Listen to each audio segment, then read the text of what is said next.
Assalamualaikum warahmatullahi wabarakatuh. Perkenalkan, nama saya Muhammad Rizky Afif.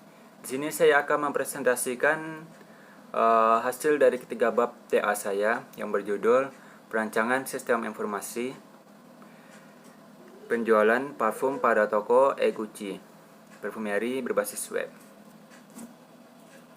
Yang akan kita bahas yaitu bab pertama, pendahuluan yang berisi latar belakang, rumusan masalah, batasan masalah, tujuan dan manfaat. Bab 2, tinjauan pustaka, yang berisi penelitian sebelumnya dan dasar teori.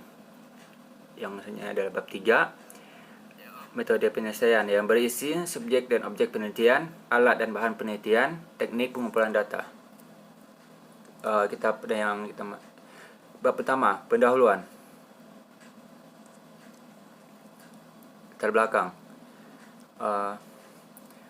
Gucci Perfumery ini adalah sebuah perusahaan yang bergerak di bidang refill atau isi ulang parfum. Namun proses transaksi yang dilakukan di perusahaan ini masih dilakukan dengan proses manual. Jadi ya benar-benar manual, tidak ada apa-apa ya, masih benar-benar betul manual, komputer tidak ada. Jadi penulis bermaksud untuk membuat sistem penjualan berbasis web yang berisi tentang informasi parfum, update persediaan, stok barang, pembayaran dan juga pengiriman serta sehingga dapat membantu prosesnya bisnis penjualan parfum. Selanjutnya, perumusan masalah. Yang pertama, bagaimana menganalisa penjualan pada toko Gucci Perfumery. Yang kedua, bagaimana merancang bangun sistem informasi penjualan parfum berbasis web untuk melakukan penjualan, persediaan barang, serta melakukan transaksi secara online. Selanjutnya, bagaimana merancang sistem informasi penjualan terkomputerisasi yang sesuai untuk diterapkan pada toko Gucci Perfumery. Yang keempat, bagaimana pelaksanaan sistem informasi penjualan pada toko Gucci.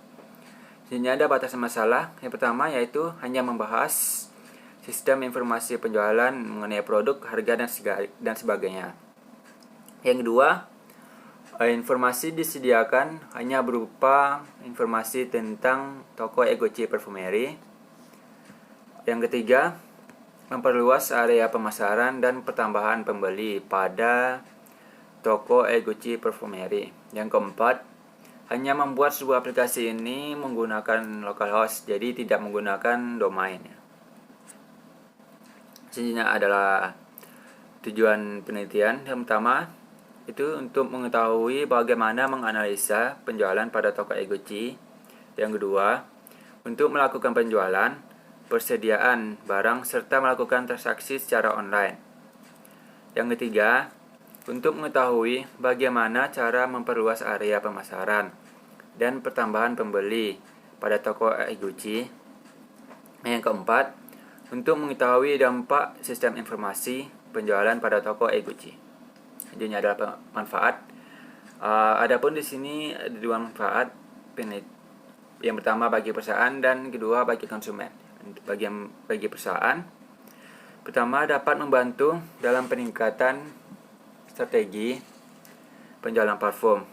Yang kedua, dapat mengoptimalkan pengenalan produk kepada konsumen. Selanjutnya bagi perusahaan, bagi konsumen, yang pertama dapat memudahkan pengenalan produk tanpa harus datang ke toko. Yang kedua, lebih efisien waktu. Selanjutnya kita memasuki bab 2 yaitu tinjauan pustaka.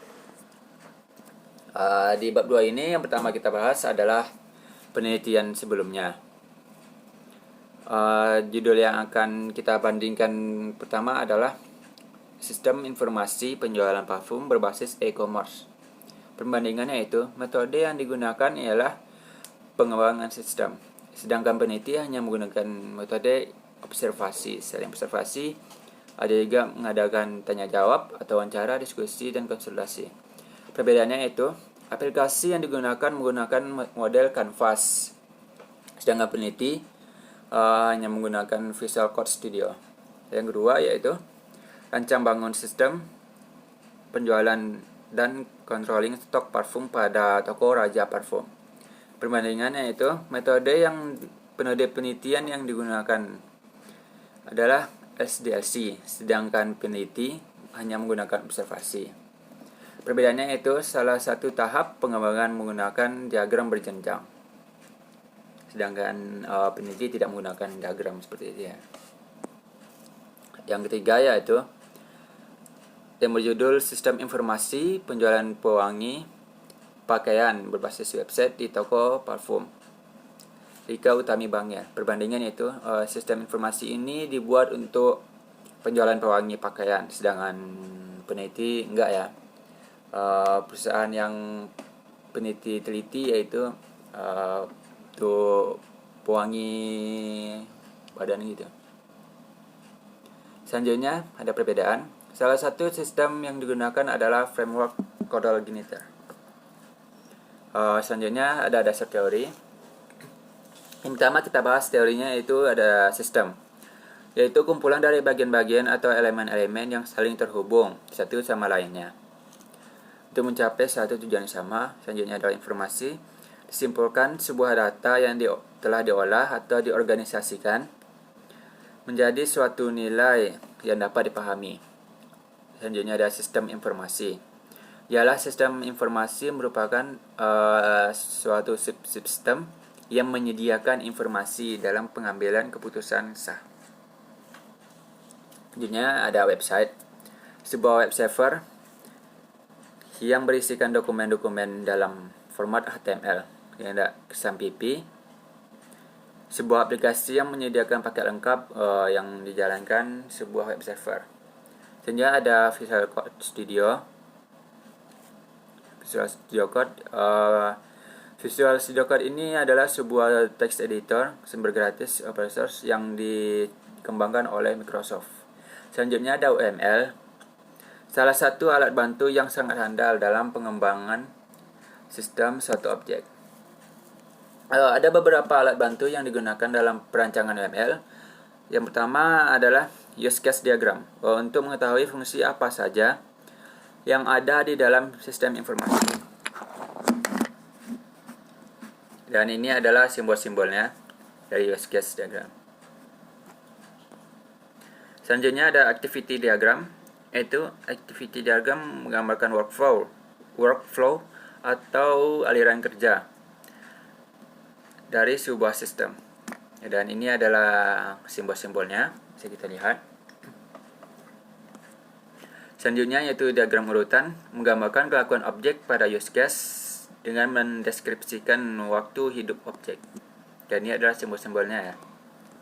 Selanjutnya ada kelas diagram, hubungan antar kelas dan penjelasan detail tiap-tiap kelas di dalam model desain suatu sistem. Dan ini adalah sebuah simbol kelas diagram.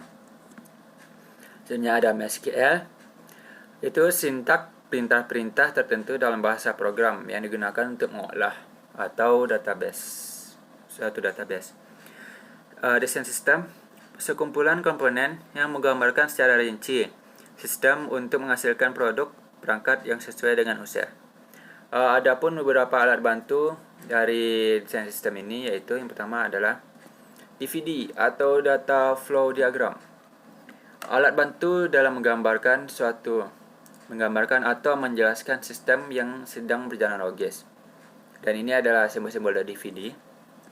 Selanjutnya, gambar atau diagram yang menunjukkan informasi dibuat, disimpan, dan digunakan dalam sistem bisnis, bisa disebut dengan Entity Relationship Diagram atau ERD. Dan ini adalah simbol-simbol dari ERD. Selanjutnya kita akan memasuki bab 3, yaitu metode penyelesaian. Yang pertama yang akan kita bahas di bab 3 ini adalah objek dan subjek penelitian. Objek. Egoji Perfumery ini adalah sebuah perusahaan yang bergerak di bidang refill atau isi ulang parfum, baik secara grosir maupun eceran. Kemasan yang perusahaan sediakan ada 500 ml, 250 ml, 100 ml, dan sebagainya.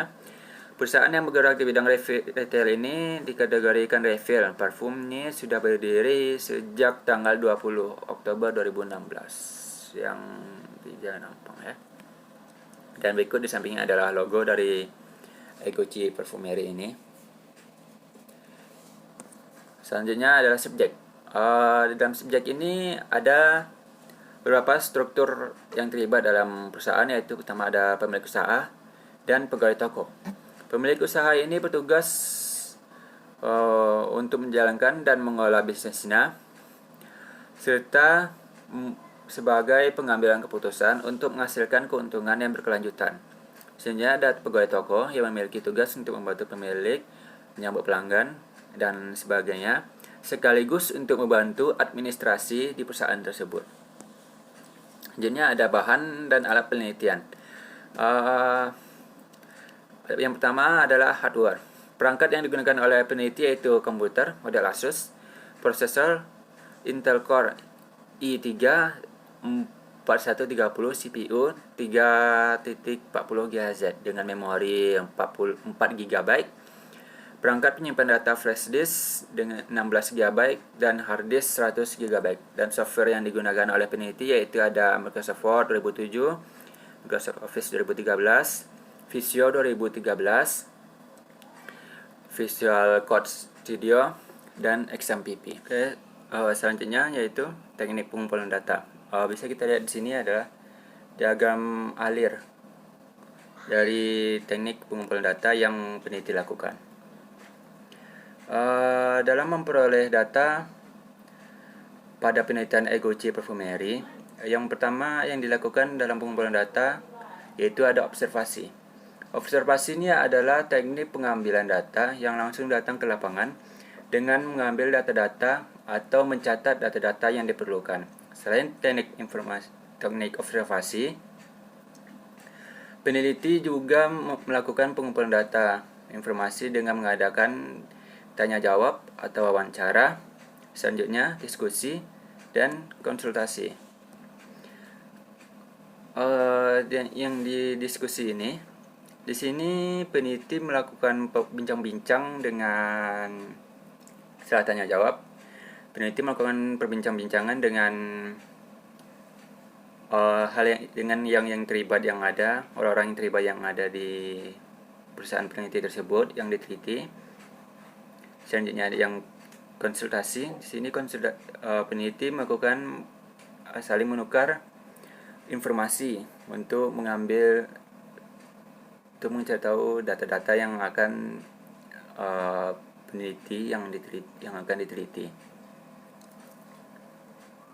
Oke, baik, sekian dari presentasi saya.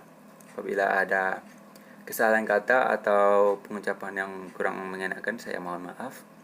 Saya akhiri dengan Assalamualaikum warahmatullahi wabarakatuh.